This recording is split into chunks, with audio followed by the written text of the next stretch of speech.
안녕하세요. 인쇄통TV 김민주입니다. 요즘 퀄리티를 조금 올려보려고 자꾸 광고를 하다 보니까는 집에서 부모님한테 허락을 받고 이렇게 제 방에서 스튜디오를 차렸어요. 근데도 아직도 제가 촬영이 조금 부족하니까는 스튜디오를 차린다고 이게 다 이쁘게 나오진 않을 것 같고, 그래도 제가 사무실에서 찍을 때보다 훨씬 색감이 낫지 않나요? 오늘은 스튜디오 자랑만 하고 끝내려고 하는 게 아니라 이야기하고 싶은 거는 금리에 대해서 자영업자들이 어떻게 대비를 해야 되느냐, 그거에 대해서 이야기를 하려고 합니다.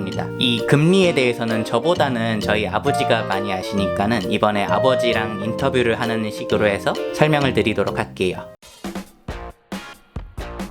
예, 그러면은 간단하게 인터뷰를 시작을 본인의 간단한 소개부터 부탁드릴게요. 저는 정권업계에서 30년을 근무했고 지금은 인쇄업을 한 지 11년째입니다. 그러면 간단하게 이번 금리 전망에 대해서 좀 설명해 주실 수 있어요? 예, 지금은 코로나 사태와 우크라이나 전쟁 상태로 해서 세계적으로 위기 상태입니다. 원자재 값 상승 등으로 인해서 경기는 급격히 추락하고 있고 인플레이션, 물가는 급격히 올라오고 있는 상태입니다. 세계적으로 지금 보면은 전부 금리 인상을 논의하고 있는 상태인데, 지금 경기 하락보다 더 위험한 것이 물가 상승입니다. 경기 하락기에 물가가 올라가는 것은 경제적으로 보면 스태그플레이션이라고 하는데, 스태그플레이션은 경제학에서는 공포라고 합니다. 경기 상승기에 물가가 올라가는 것은 자연스럽고 경기 하락기에 물가가 떨어지는 디플레이션도 자연스러운 겁니다. 그런데 지금은 경기 하락기에 물가가 올라가는 스태그플레이션 상태이기 때문에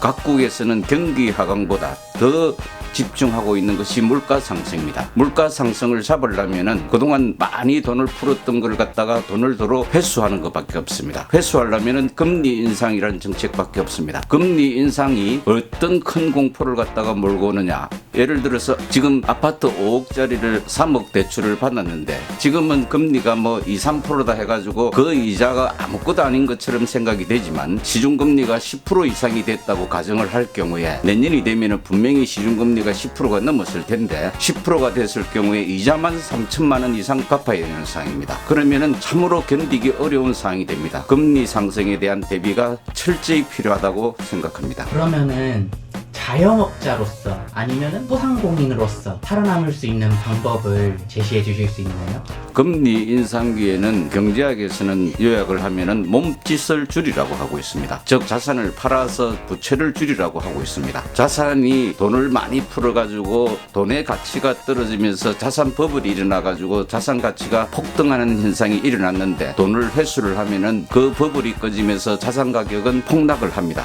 보통 한 사이클상 많이 빠지는 게 20%다 하지만 지금은 그 하락폭이 훨씬 깊어서 내년 말까지 40%까지 빠질 수도 있다고 보고 있습니다. 그러면은 이 금리 급등기에 살아남을 수 있는 것은 부채를 줄이는 수밖에 없습니다. 부채를 줄이는데 돈이 어디 있느냐? 있는 자산을 갖다가 최대한 매각해서 몸짓을 줄여서 살아남는 수밖에 없습니다. 금액이 잘 예상이 안 돼서 그러는데 2년 전에 10억짜리 집이 그럼 지금은 한 15억 정도 올랐겠죠? 15억짜리가 얼마 정도까지 빠질 것 같아요?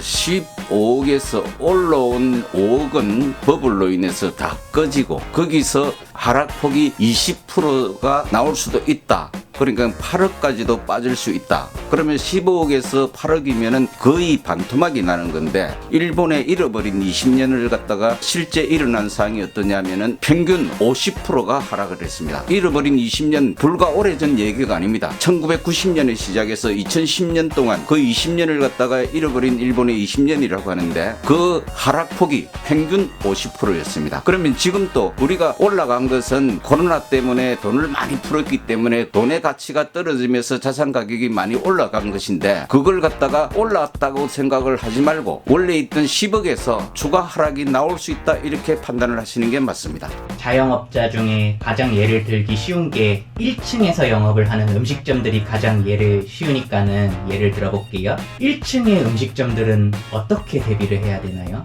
이렇게 금리 상승기에는 투자는 건물이라고 했습니다. 투자는 건물이다. 지금까지 살아남으셨으면 있으면은 지금보다 확대하는 것은 절대 그만하는 얘기입니다. 더 줄일 수 있으면은 더 줄여서 부채를 좀 더 갚고 살아남으셔야 된다는 얘기고 1층이든 2층이든 공간이 관계가 없습니다. 어쨌든 이 위기는 쉽게 이야기하면 큰 쓰나미가 지금 오고 있는데 그 쓰나미에서 살아남으려면 산으로 도망가는 수밖에 없습니다. 그러니까 지금은 몸짓을 줄여서 몸짓을 줄인다는 것은 공간도 줄이고 인원수도 줄이고 최대한 자기가 버틸 수 있는 선까지 줄여서 살아남으라는 얘기입니다. 그럼 또 하나 여쭤보고 싶은 게 있는데 장사가 안 돼서 메뉴에 변화를 줘야 된다 생각을 하시는 분들도 꽤 있을 거예요. 그러면 메뉴를 줄여야 됩니까? 늘려야 됩니까? 물론 획기적인 아이디어가 있으면은 그거는 당연히 적응을 해야 되겠지만 일반적인 얘기로 보면은 지금 기존 메뉴에서 늘린다는 것은 결국 경제학에서 보면은 투자를 늘린다는 얘기인데 오히려 불이익이 올 수가 있습니다. 지금은 그 신뢰를 바탕으로 지금 메뉴를 갖다가 더 집중을 하고 거기에서 성부를 보는 것이 지금 살아남는 방법 중에 하나라고 생각합니다. 어쨌든 들어가는 금액 중에 가장 큰 비중을 차지를 하는 게 사람 인건비잖아요. 인건비는 어떻게 하는 게 나을까요? 통상 들어가는 일반 관리비 중에서는 임대료도 있고 그 다음에 인건비도 있는데 줄일 수 있는 데까지는 다 줄여야 됩니다. 예를 들어서 그동안 3명의 직원으로 유지를 해왔다 그러면은 2명으로 줄일 수 있는 그 체제를 갖다가 만들기 위해서 어떤 방법이 있는지 연구를 해야 되고 더 안 되면은 종업원을 1명 두고 할 수 있는 그런 방법을 강구를 해야 살아남을 수 있다고 봅니다. 이렇게 인터뷰 응해주셔서 감사합니다. 고맙습니다.